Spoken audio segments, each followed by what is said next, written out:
Hi, I'm Shelly Johnson. My heaviest weight was 304 pounds. I currently weigh 130 pounds. I started using food when I was really young as a way to make myself feel better, or if I didn't want to feel anything, and I turned to it for comfort. And I did that throughout my childhood. It was my friend when I needed a friend. It was the way that I soothed myself when I was upset. And I used food in order to help myself deal with my life. I think I was yo-yo dieting for at least 20 years. I would pretty much try anything, and anything that anybody told me to do, I would give it a shot. And I remember eating rice cakes and lettuce for about a month. Rice cakes, lettuce, and water, and that was about it. And of course I lost weight, but the minute I started eating normal foods again, I gained it all back. I would lose 70 pounds and gain 85 pounds. It got untenable at one point. I didn't want to keep living like that.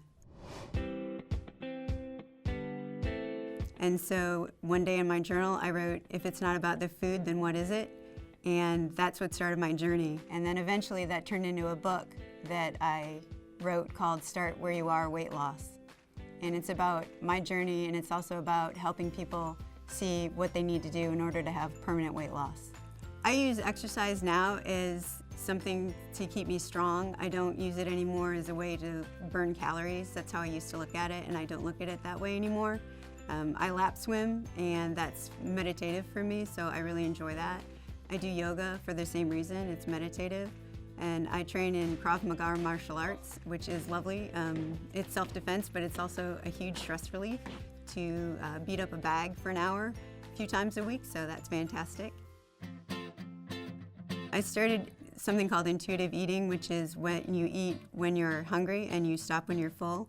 There's no calorie counting, there's no restrictive foods, and that's actually what saved me and stopped the crazy making thinking. Because the dieting, and the restrictive dieting especially, was making me absolutely crazy. The minute I got told I couldn't have bread or chocolate or some other kind of food that I really enjoyed, then I would be focused on that, and it made me crazy. When I first started intuitive eating, I would track my weight, and what I realized is that I didn't always lose weight every week. Sometimes I actually gained weight. And that was hard for me to keep going because I thought, well, maybe it's not working.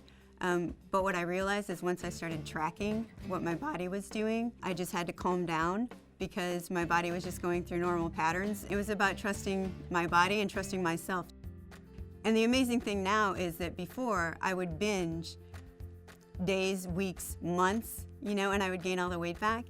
And now I had a binge of 4 cookies, and I stopped myself and I said, okay, what's the matter? What do you need? And when I walked it back, it turned out I'd been rejected by somebody, and that was the emotion. That's why I was overeating. And then the food, the want to abuse food, was gone. And so that's the difference. It's huge. Back then, dieting and food was probably 90% of my thought process in my life, and now 5% maybe. It's not a concern.